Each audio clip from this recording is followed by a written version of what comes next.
Buenos días, buenas tardes y buenas noches a todas las personas que se encuentran revisando esta clase de interacción de los rayos X con la materia.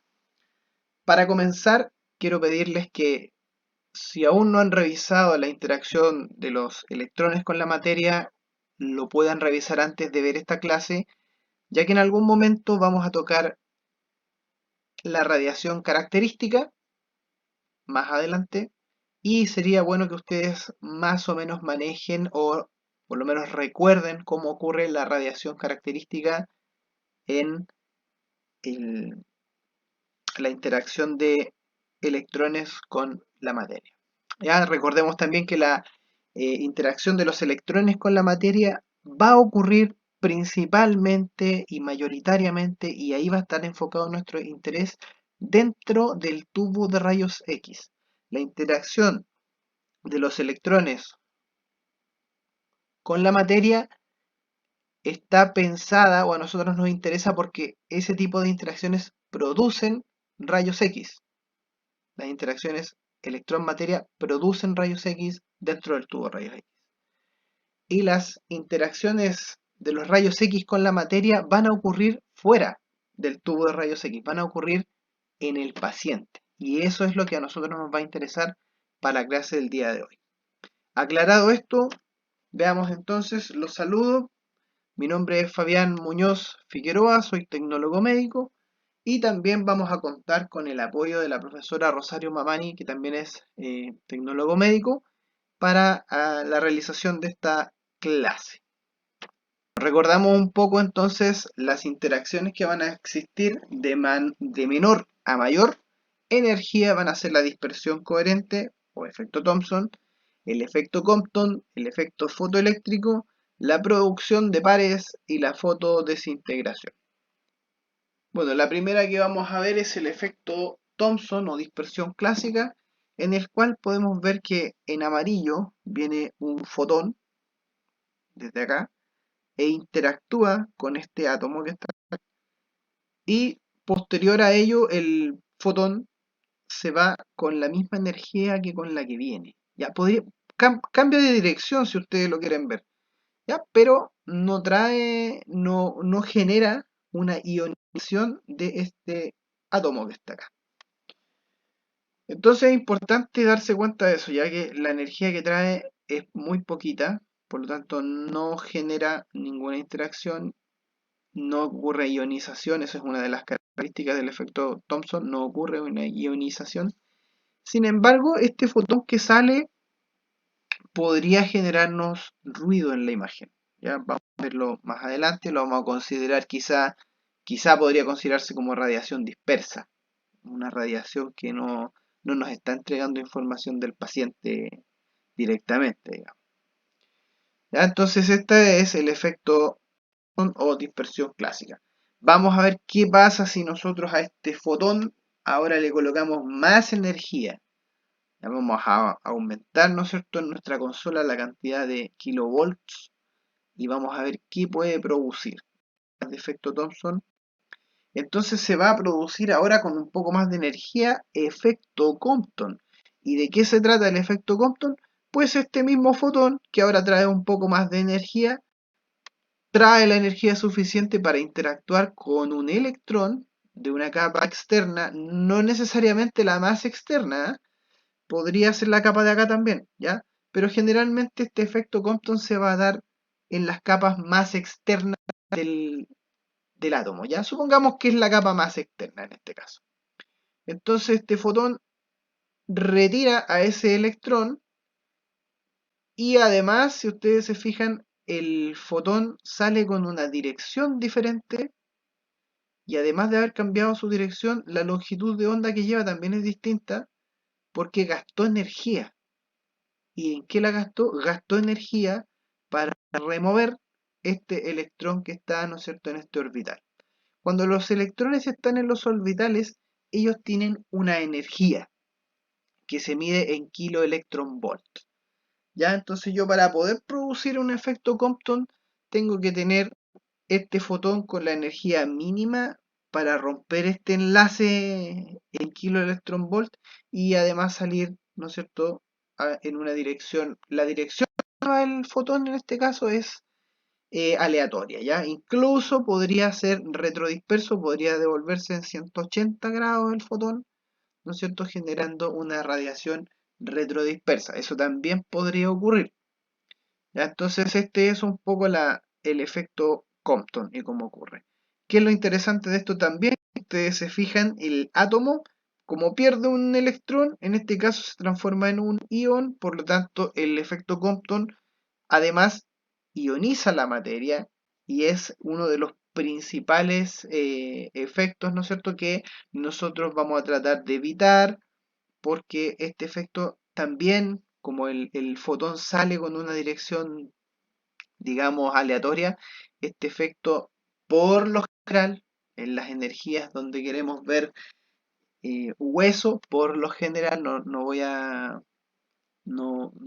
a totalizar ni condenar el efecto Compton, ya lo vamos a ver más adelante, pero en términos generales el efecto Compton nos va a producir también radiación dispersa y que no entrega una información directamente del paciente, ¿ya? ¿Qué podría pasar? A lo mejor el efecto Compton podría salir en esta misma dirección y podría, ¿no es cierto?, generarnos alguna información útil del paciente, pero en este caso no es así, ¿ya? Entonces, y además va a ser el caso más probable que ocurra. Entonces, el efecto Compton lo vamos a considerar como una radiación dispersa. Ahora vamos a ver qué pasa si le colocamos más energía a este fotón. El fotón de rayos X que está viniendo en este caso de el blanco del tubo de rayos X y está interactuando con este átomo del paciente. ¿Qué va a pasar si le colocamos más energía? Bueno, lo que va a pasar es el efecto fotoeléctrico. Ya fue un efecto esto estudiado por Albert Einstein, ¿no es cierto? Y se dice que este fue el, el estudio le valió el premio Nobel a Albert Einstein. Ya, la descripción de este efecto. ¿Qué pasa en el efecto fotoeléctrico? Bueno, van a pasar dos cosas importantes. El efecto fotoeléctrico además va a ir acompañado siempre de una radiación característica. Por eso yo les comentaba que era importante que ustedes manejaran la radiación característica que vimos en una clase anterior. ¿Ya? Si no es así, pueden volver y revisar. ¿Ya? ¿Qué es el efecto fotoeléctrico? Viene un fotón, interactúa con un electrón, lo retira y el fotón es absorbido. ¿Ya? Eso es el efecto fotoeléctrico. Lo voy a repetir. Viene un fotón, interactúa con un electrón, lo retira y la energía restante es absorbida. Queda este hueco electrónico acá, en una capa interna. ¿Ya? Eso, hasta el hueco electrónico, es el efecto fotoeléctrico, lo que a nosotros nos interesa. ¿Ya? El electrón que salió para allá, por si acaso, no va a llegar a la película. Y si llegara, tampoco generaría una interacción que sea interesante para nosotros, ¿ya? Pero este efecto fotoeléctrico, como consecuencia del espacio o el hueco electrónico que se va a generar acá, el átomo va a generar un acomodo, que es tomar un electrón de una capa externa, lo hace saltar a la capa interna y eso emite, lo vamos a ver acá, ¿no es cierto? Saltar de una capa externa a una capa interna va a emitir un fotón característico. ¿Ya? Ese salto, ese acomodo que hace un poco el átomo genera esta radiación característica. La radiación característica que va a salir aquí viene siendo del paciente, pero también va saliendo con una dirección que nosotros no podemos controlar. Es una dirección aleatoria. ¿Ya? Por lo tanto, podría salir en la misma dirección que sale hacia acá, podría ser retrodispersa, podría salir esta radiación característica hacia la placa radiográfica. Sí, podría ser, pero lo más probable es que no lo haga. ¿Ya? Lo más probable es que esa radiación salga en un sentido que a nosotros no nos sirve y por lo tanto, esta radiación característica que está saliendo acá, ¿no es cierto? Esa radiación característica nosotros también la vamos a considerar como radiación dispersa. o ruido, no nos va a ser útil. Bien, entonces, ¿cuál es la parte útil que a nosotros nos interesa? Que el fotón incidente, el fotón que viene del rayo, ¿no es cierto?, del tubo de rayos X, se absorbe. Este fotón no llega a la película y por lo tanto aquí se va a generar una sombra en la película, ¿ya? Porque es como cuando ustedes emiten luz, ¿no es cierto? Supongamos tienen una linterna, ¿no es cierto? Y esa linterna la están apuntando a una mesa y ustedes colocan la mano va a generar una sombra, ¿no es cierto?, sobre la mesa. Esa sombra es porque la mano está absorbiendo la luz. Y al absorber la luz, esa luz no llega a la mesa y está generándose una sombra. En este caso, el efecto fotoeléctrico vendría a generar algo similar. Este efecto fotoeléctrico va a ocurrir principalmente en los huesos, ¿ya? Donde hay calcio. El calcio va a ser uno de los principales elementos que va a producir este efecto fotoeléctrico y por lo tanto por eso nosotros podemos ver los huesos. Pero ¿vemos realmente los huesos? Lo que es la sombra de los huesos, ¿ya? Esa es un poco la idea que hay que tener cuando vemos una radiografía, ¿ya? Una sombra química en el caso de que nosotros trabajemos con con una placa radiográfica convencional, ¿ya? Y una sombra digital en el caso que trabajemos con eh, radiología digital. Pero es una sombra de los huesos lo que nos entrega el efecto fotoeléctrico, ¿ya? Alguien podría pensar que también, ¿no es cierto?, esta radiación característica, oiga, profe, pero esa radiación característica nosotros la podríamos utilizar. La verdad es que no, porque si bien se produce radiación característica en el tubo de rayos X, eso se produce con tungsteno, que es un elemento muy pesado. ¿Ya? Y como es muy pesado, la energía para el salto cuántico es bastante y ese salto cuántico genera un fotón de rayos X que para nosotros es útil. Pero como acá estamos con átomos de, no sé, puede ser oxígeno, el calcio, eh, carbono, son más o menos como los átomos que nos componen. El salto cuántico que se genera, esta energía no es baja, no es muy relevante. Entonces la consideramos como radiación dispersa, como yo les comentaba. ¿Ya? Me quise detener un poco en el efecto fotoeléctrico porque es más importante para nosotros en radiología. ¿Ya? Pero vamos a ver qué pasa si le colocamos más energía a este fotón. ¿Ya? Vamos a ver. Entonces, vamos a colocarle más energía. ¿Qué puede ocurrir? Va a ocurrir algo, pero muy extraño, muy interesante. Y además algo que también tiene que ver con Albert Einstein, porque él postulaba, ¿no es cierto?, esta teoría de la dualidad onda-partícula. Él decía que la energía se podía transformar en materia y que la materia se podía transformar en energía, ¿no es cierto? Es esta fórmula que nosotros conocemos como E igual mc2.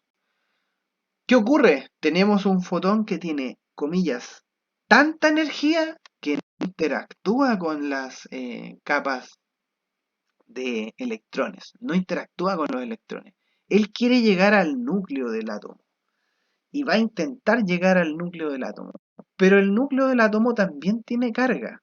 También están los protones acá, ¿no es cierto? Están todos los protones aquí. Y como tiene carga, también tiene un campo magnético, electromagnético, perdón, y ese campo electromagnético no permite que el fotón llegue al núcleo. Llega muy cerquita del núcleo, pero no logra entrar al núcleo. ¿Ya? Entonces, ¿qué ocurre? Aquí ocurre la magia. Esta energía, este fotón, se transforma en dos partículas en materia. Y esas dos partículas van a ser un electrón y un positrón. Por eso se llama producción de pares. Produce un par electrónico, ¿ya? Un par, un electrón y un positrón. El positrón tienen que imaginar ustedes que tiene la misma cantidad de materia que un electrón, ¿ya? Solamente tiene una carga distinta. Pero si ustedes los pesaran, deberían pesar lo mismo. Y esta energía en particular tiene la característica de que ocurre desde un punto energético en adelante. Si hay menos, no va a ocurrir. Si hay más, hay probabilidad de que ocurra, ¿ya? Y esa probabilidad o esa energía es 1,02 megaelectronvolt. Y eso es porque ustedes necesitan 0,51 megaelectronvolt para generar un electrón.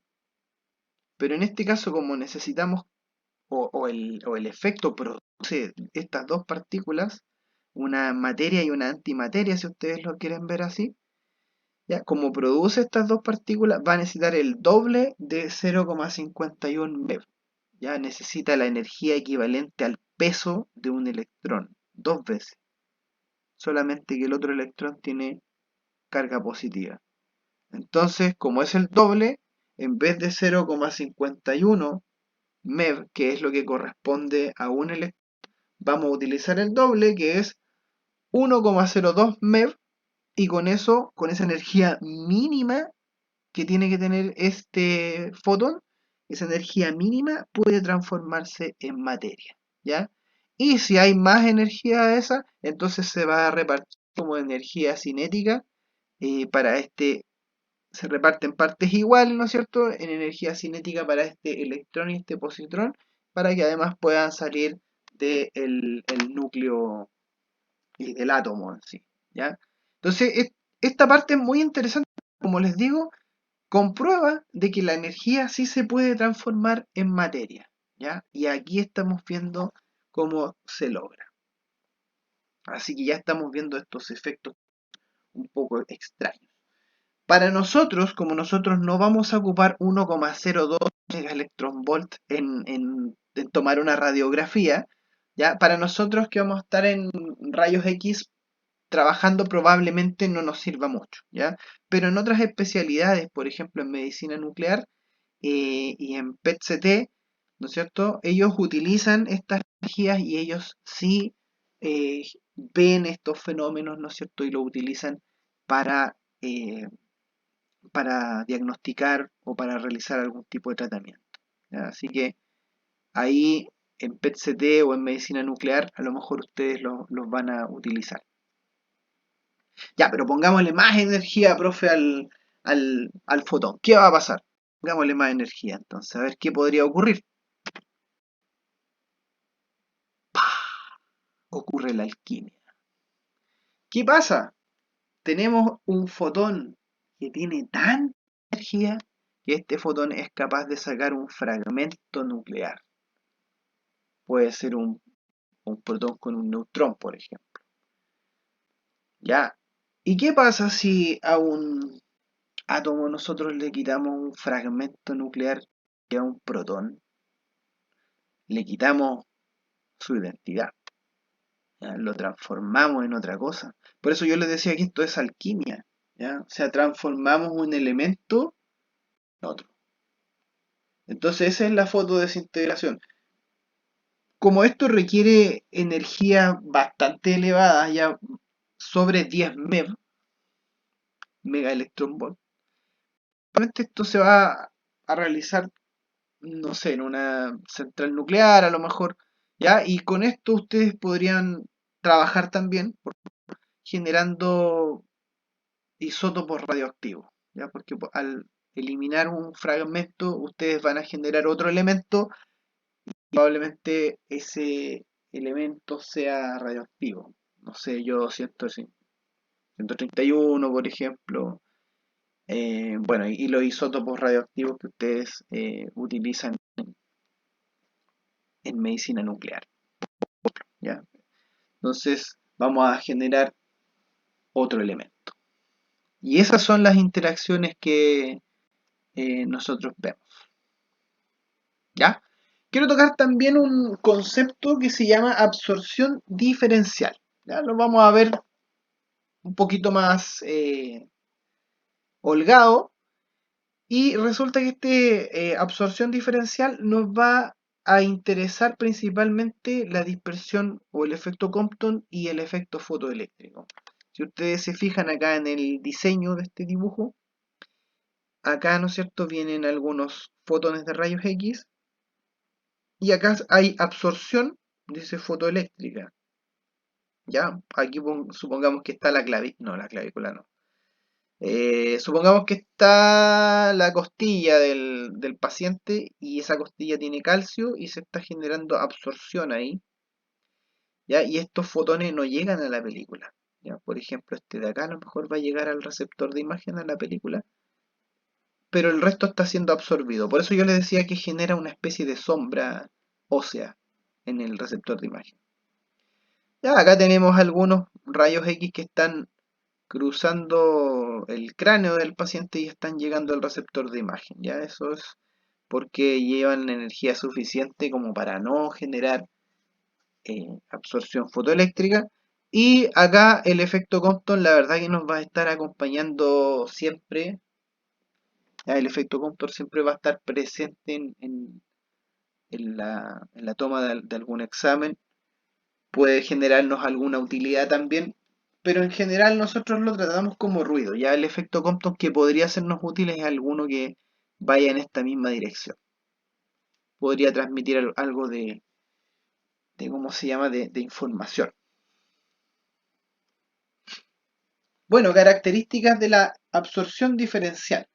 Ya, absorción diferencial, como su nombre lo indica, quiere decir que la forma en que los rayos X van a ir interactuando con el paciente va a ser distinta y va a ir cambiando, va a depender, ¿ya? Va a ser diferente, por eso es diferencial.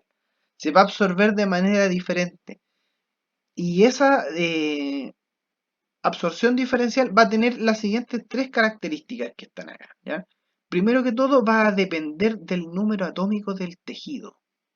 El número atómico, ¿recuerdan cuando vimos atrás que nosotros le quitábamos un protón, ¿no es cierto?, y un neutrón a un núcleo con la fotodesintegración? Bueno, ahí estábamos cambiando el número atómico. El número atómico lo da la cantidad de protones.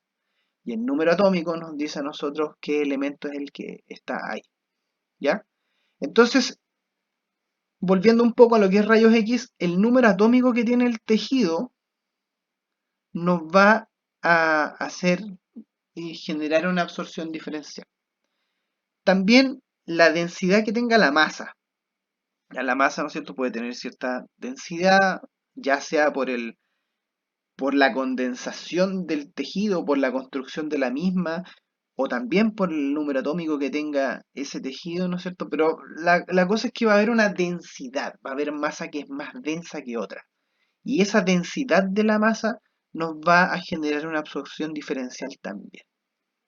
Y por último, vamos a considerar dentro de las características de la absorción diferencial un comportamiento que tiene que ver con la cantidad de energía que lleva el rayo X. Con la primera, ¿no es cierto?, con el número atómico del tejido, a ver, ¿sí? Con la primera, con el número atómico del tejido, entonces vamos a mirar acá esta dependencia, la absorción diferencial. O sea que no se absorbe de la misma manera. Y acá, ¿no es cierto?, vamos a tener, por ejemplo, acá esto es tejido blando, ya, músculo, grasa puede ser, ¿no es cierto?, del paciente. Y tenemos acá hueso. Nosotros sabemos que el hueso está principalmente compuesto por calcio y los músculos, ¿no es cierto?, van a tener un componente importante de agua. Entonces esta dependencia del número atómico, por ejemplo el calcio tiene un número atómico de 20, si mal no recuerdo, versus el hidrógeno, que tiene un número atómico de 1, y el oxígeno, que tiene un número atómico de 8, ¿ya? Y por supuesto tenemos afuera del paciente que también puede haber absorción, ¿ya?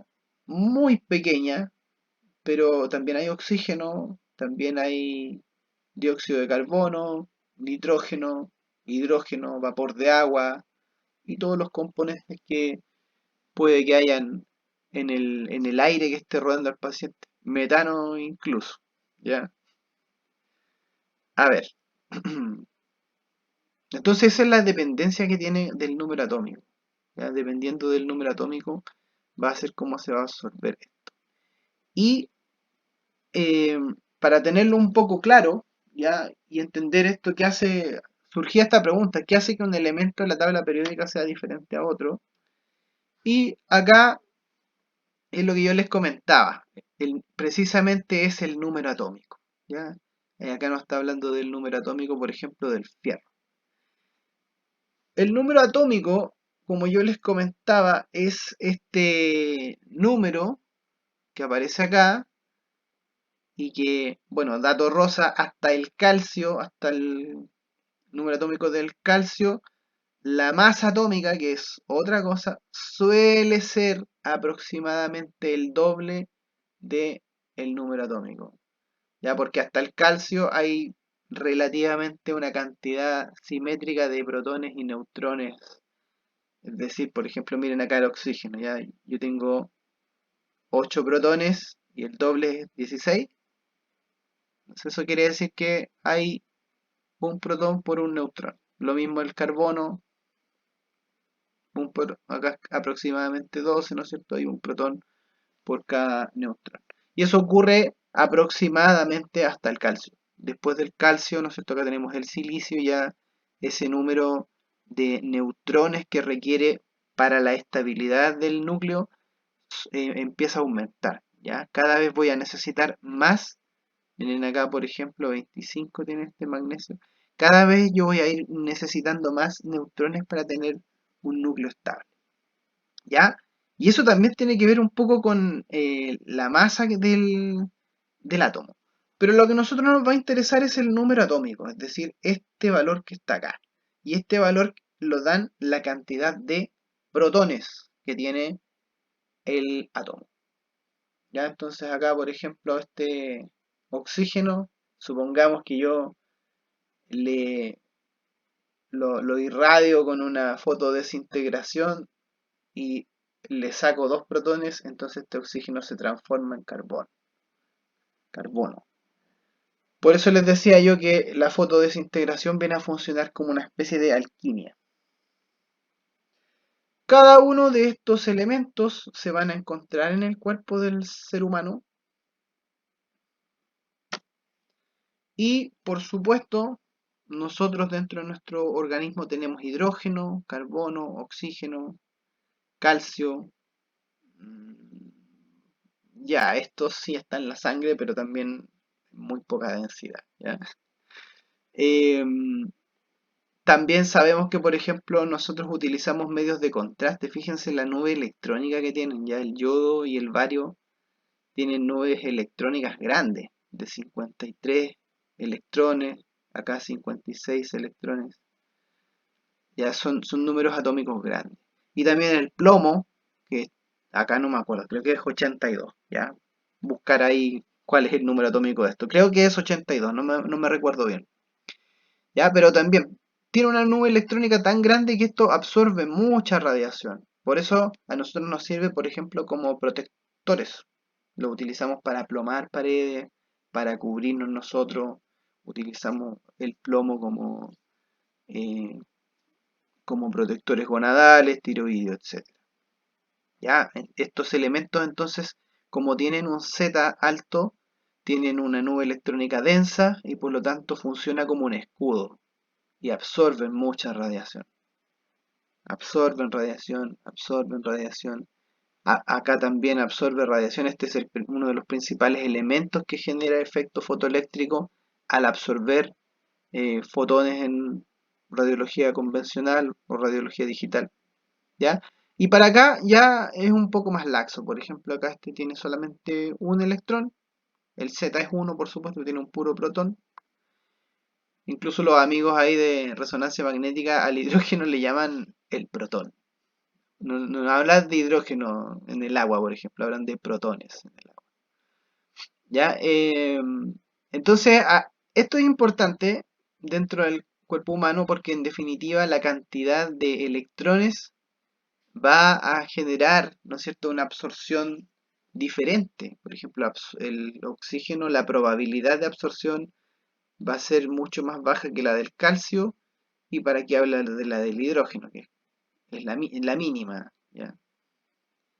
Es como si ustedes pensaran, no sé, disparar una flecha a una diana, supongamos que el electrón es la diana, darle a esto va a ser muy difícil, versus acá que tiene 82, supongamos 82 probabilidades de darle a a un electrón, ya es mucho más fácil darle acá, entonces absorbe. Ya eso es un poco la idea de estos que yo les comentaba, de esta dependencia del número atómico. Cada parte del cuerpo humano va a ir con un Z distinto dependiendo de qué está compuesto, y ese componente, por supuesto, va a ser en mayor o menor medida más propenso a absorber la radiación fotoeléctrica o generar radiación fotoeléctrica. No, generar radiación fotoeléctrica está mal. Es generar efectos fotoeléctricos. Ahí sí. Bien, entonces también esto, recordar un poco esta concepción de que el Z o el número atómico nos va a dar estas cinco, las llaman las cinco densidades radiográficas, ya no, que es el aire, la grasa, el agua o tejido blando, el hueso, que es mineral, ¿no es cierto? El calcio y el metal.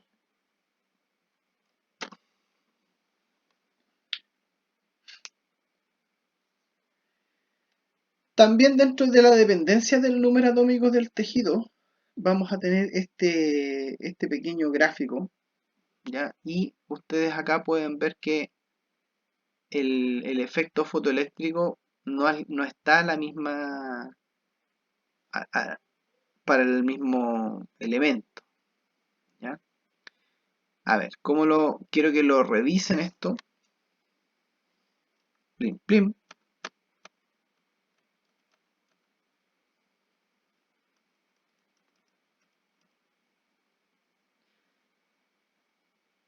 Bueno, en base a lo que hemos visto entonces, la dependencia del número atómico, ¿ya? En este caso vamos a considerar el número atómico del hueso como calcio y el número atómico del tejido blando como agua, hidrógeno y oxígeno, ¿ya? Entonces, ustedes se van a enfrentar a este gráfico, ¿ya? Donde aparece acá una probabilidad de interacción que puede ser fotoeléctrica o Compton, ¿ya? De momento lo que quiero que ustedes se fijen es que en ningún momento el efecto fotoeléctrico ocurre con la misma probabilidad. Por ejemplo, supongamos que usted en su consola ahí de rayos X coloca 50 kilovolts o kiloelectronvolt, ya 50 kilovolts. Entonces, la probabilidad de que ocurra efecto fotoeléctrico es muy baja para el tejido blando, que es esta línea pespunteada donde yo tengo el cursor láser ahora. Es muy bajita. Probablemente no va a ocurrir efecto fotoeléctrico, pero es bastante más alta para el hueso. Estamos siguiendo un eje acá vertical. ¿Ya? Entonces, en un hueso probablemente va a haber efecto fotoeléctrico. La probabilidad de que ocurra está. Y si ustedes se fijan, en la medida que ustedes van aumentando la cantidad de kiloelectronvolt, el efecto fotoeléctrico tiende a disminuir, tiende a desaparecer. Y esto ocurre para ambas estructuras, ¿ya? Para ambos Z, ambos números atómicos. Disminuye en la medida que ustedes van aumentando acá el, ¿cómo se llama? El kilovolt. Esto va disminuyendo, ¿ya? Y el hueso también. Y eso se representa en que no hay absorción. El, el fotón no se absorbe, y si no se absorbe llega a la película. Y si llega a la película, la deja con un tinte, ¿no es cierto?, oscuro. Se va a producir una excitación en los cristales de, de la emulsión de la placa, y por tanto, cuando usted revele, eso le va a quedar oscuro. Entonces, por eso es que mientras más energía usted utilice, supongamos que quiere ver, por ejemplo, un dedo meñique, ¿ya? Y usted le coloca 100 kilovolts, esa radiografía queda oscura. Entonces, los colegas lo llaman queda quemada, ¿ya? Pero queda sobreexpuesta, es el término correcto, ¿ya? Porque usted utilizó demasiado kilovolts. Tendría que haber ocupado, por ejemplo, 25, y ahí le habría salido el, el hueso que usted quiere ver, ¿ya? Eso es para el efecto fotoeléctrico. Entonces, en la medida que usted va aumentando el kilovoltaje, el efecto fotoeléctrico va a disminuir. Va a pasar algo parecido con el efecto Compton hasta que ambos Z llegan más o menos como a un plateo, ¿no? Un plateo se llama esto, ¿no? Y llegan a homogenizarse, ya llegan acá a buscar esa homogeneidad. ¿Ya? Pero es interesante, por ejemplo, que el efecto fotoeléctrico mantiene una distancia entre ambos tejidos. Y eso se produce precisamente porque, por ejemplo, acá estas dos del efecto Compton, ¿no es cierto? Estas 12 energías para estos dos tejidos distintos con número atómico distinto, en algún momento, pasado los 125 kiloelectronvolt, se unen, ¿ya? Y eso no ocurre un cruce, ¿no es cierto?, entre el efecto fotoeléctrico del hueso con el del tejido blando. Por eso nos permite diferenciarlos también. Y se van a fijar ustedes, claro, es un poco real o está muy relacionado con las energías que nosotros trabajamos para tomar radiografías. Más o menos entre 40, ¿no es cierto?, hasta 80, si queremos ver, no sé, por ejemplo, una columna, ya, o estructuras más gruesas, vamos a usar no más de 80. Para acá, ya estaríamos tomando, por ejemplo, las técnicas de un tórax. Sobre 100 más o menos se utilizan para las técnicas de tórax. Eso es un poco lo que tiene que ver con la energía. Y me fui para el tema de la energía. Bueno, ahí cortamos un pedazo. Ahora, la densidad de la masa la podemos correlacionar un poco con la forma en que el paciente está absorbiendo esta radiación y, por supuesto, la estructura, el órgano que estamos viendo, qué densidad de masa tiene.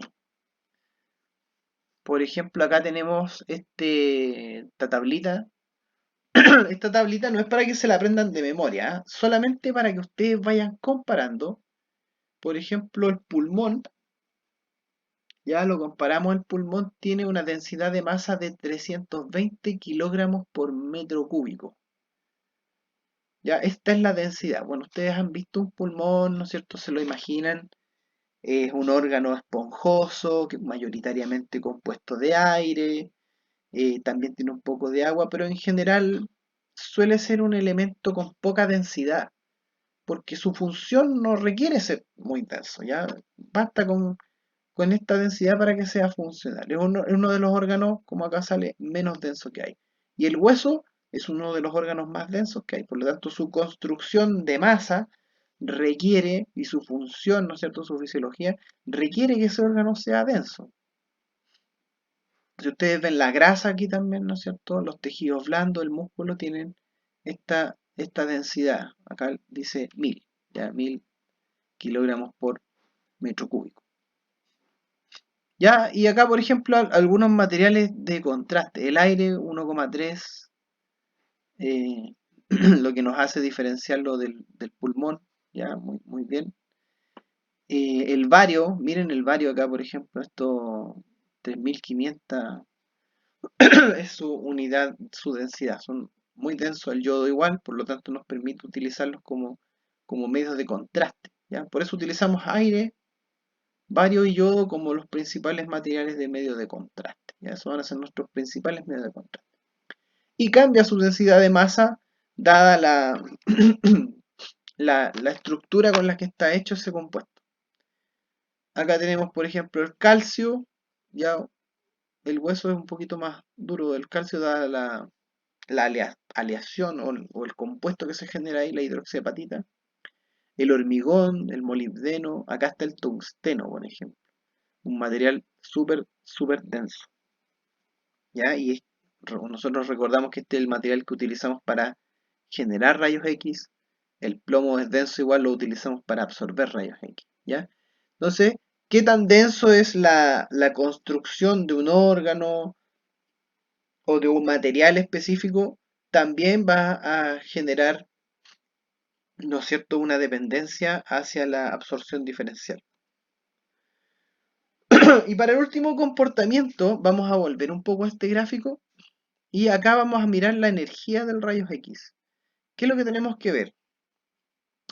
En la medida que la energía se va desplazando hacia la derecha, es decir, vamos aumentando la cantidad de kilovolt o kiloelectronvolt, ¿no es cierto?, que vamos a colocar, por ejemplo, en la consola de comando, ¿ya? Y eso, el efecto fotoeléctrico, acá vamos a mirar el del hueso, que es esta. Miren, fijémonos solamente en esta línea continua y oscura azul, que es el hueso. ¿Ya? Vamos a colocar energía y en la medida que nosotros vamos aumentando la energía, el hueso va generando cada vez menos efecto fotoeléctrico hasta que ya casi debería desaparecer el efecto fotoeléctrico. ¿Cómo se manifiesta eso? En que más o menos cuando usted toma una radiografía con 50, eh, aparece el hueso muy fácil, pero cuando ya usted se pasa de 100, esas radiografías quedan sobreexpuestas. ¿Ya? Por ejemplo, supongamos, no hagan esto por favor, pero supongamos que alguien quiere tomar un dedo meñique con 100 de kiloelectronvolt, ¿no es cierto?, en su tablero de control. Y se le pasa y coloca esa técnica. Ya, bueno, va a depender un poco del miliamper también, pero supongamos que lo hace, entonces el efecto fotoeléctrico que va a ocurrir ahí no va a ocurrir efecto fotoeléctrico. Probablemente la radiografía va a quedar muy sobreexpuesta y probablemente ni siquiera vamos a ver el hueso. ¿Ya? No se ve el hueso, porque todos los fotones que yo utilicé, la mayoría llegaron a la placa y por lo tanto cuando llega un fotón a la placa aparece ahí un sector oscuro, ya que eso es un principio que vamos a ver en otra clase. ¿Ya? Pero en definitiva es, si el fotón llegó a la placa, ese sector se va a oscurecer, en términos sencillos. ¿Ya? Entonces eso va a pasar, ¿no es cierto? El comportamiento de la energía, yo voy a variar esto que está acá, y en la medida que yo varíe estos valores que están acá, ¿no es cierto? Los voy a ir aumentando, el gráfico va disminuyendo en el caso del efecto fotoeléctrico, en el caso del efecto Compton también disminuye hasta que, pero no tanto como el efecto fotoeléctrico, ¿ya? Porque esto depende de otros factores. ¿Ya? Entonces, eso es lo que yo quería que ustedes vieran con que el comportamiento del, de los efectos que van a ocurrir en el cuerpo se van a ver modificados también por la energía del rayos X. Y lo quise ver como un comportamiento porque si ustedes se fijan, vamos a volver a la diapo inicial. Lo quise ver como un comportamiento porque en definitiva ustedes no pueden o no deberían poder manejar el número atómico del tejido ni la densidad de masa del tejido, pero ustedes sí pueden manipular, ¿no es cierto?, la energía del rayos X. Entonces, este es el único eh, elemento, la única característica de la absorción diferencial que ustedes pueden modificar. Vamos a ver acá entonces. Finalmente, quería mostrarles este cuadro, ya, para que ustedes de alguna manera lo puedan rellenar, ¿no es cierto? O sea, escribirlo y tratar de entender qué es lo que va pasando. Esto es una especie de resumen de las características de la absorción diferencial. Entonces, si yo hablara, por ejemplo, de la energía, lo que hablamos recién de la energía, en la medida que yo aumento la energía, el número de interacciones Compton disminuye. Acá está, pues, ¿cierto? ¿No es cierto? A medida que yo aumento la energía, la cantidad de interacciones Compton va disminuyendo. tanto en el hueso como en el tejido blando. ¿Ya? ¿Y qué pasa con el Compton? Ahí está. ¿Qué pasa con el fotoeléctrico? Lo mismo, pero acá disminuye mucho más. ¿Ya? Entonces, disminuyen bastante las interacciones fotoeléctricas. Y efectivamente, en la medida que yo aumento la energía, las interacciones de tipo fotoeléctrica caen, disminuyen mucho. Incluso si ustedes se fijan acá, mucho me parece que este gráfico está en orden logarítmico. Por lo tanto, la caída es bastante más pronunciada. ¿Ya? Sí, sí, porque acá está en 0,1 y acá 0,01. Bajó más unidades. Y también aumenta, a la medida que yo aumento la energía de los rayos X, aumenta la transmisión a través de los tejidos. Eso se explica acá, por ejemplo. Yo aumento la energía del rayos X y ¡guau! ¿No es cierto? Llegan hasta el receptor de imagen. Aumenta la transmisión. Disminuye la absorción, aumenta la transmisión. ¿No es cierto? Ya. Después, tenemos que al aumentar el número atómico de los tejidos, esto ya depende del paciente y de lo que nosotros queramos radiografiar, ¿no es cierto? Aumenta el número atómico de los tejidos, no hay cambios en la interacción Compton. No, no le interesa eso el número atómico al Compton. Aumenta el número de interacciones fotoeléctricas. Hay más absorción en la medida que yo voy aumentando el número atómico, ¿no es cierto? En hidrógeno no habían tantas interacciones fotoeléctricas, no se absorbía mucho, pero en el plomo se absorbe casi completamente. ¿Ya? Eso varía el número atómico, el Z. El calcio es el hueso, ¿se acuerdan? Y el Z era 20.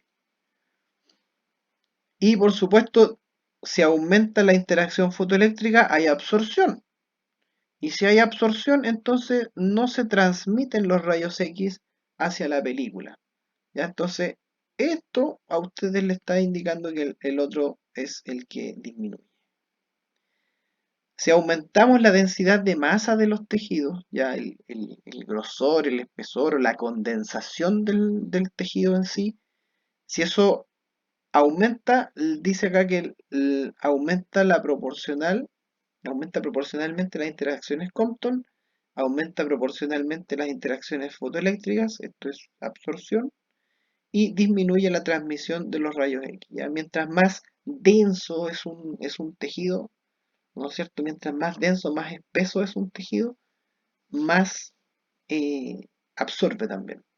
¿Ya? Por lo tanto, va a haber una disminución del rayo X. Y fin, eso quería mostrarles el día de hoy. Espero que tengan una bonita tarde, mañana, noche, el momento que sea que estén terminando y eso. Y ahí, ¿no es cierto?, dejé una imagen en homenaje a este recordado programa chileno. Espero que esta clase les haya servido como repaso y a través de ella puedan acercarse a nuestro libro Buchon y ahí van a poder encontrar este mismo contenido mucho más detallado. La idea es que esta clase les permita a ustedes acercarse al contenido del libro y aclarar algunas dudas, ¿ya? Pero en el libro lo van a encontrar bastante más detallado. Y la idea es que al tener estas imágenes de cómo, con movimientos de cómo va ocurriendo cada uno de los efectos, a ustedes se les haga más sencillo estudiar y se les haga más ameno también. Espero haber cumplido con ese objetivo. Eh, no sé si muy bien, porque esto igual es física nuclear, digamos, un poco media complicada, pero espero que les haya servido esta clase. Bueno, muchachos, muchachas, jóvenes, espero que esta clase les haya servido. Y bueno, acá hay una imagen, ¿no es cierto?, de un recordado y muy antiguo programa chileno. Espero que esta clase les sirva para acercarse al libro Buchon a través de estas animaciones que hicimos y que tengan una bonita mañana, tarde o noche, cualquiera sea el momento en que estén viendo este video. Un saludo cordial, nos vemos pronto.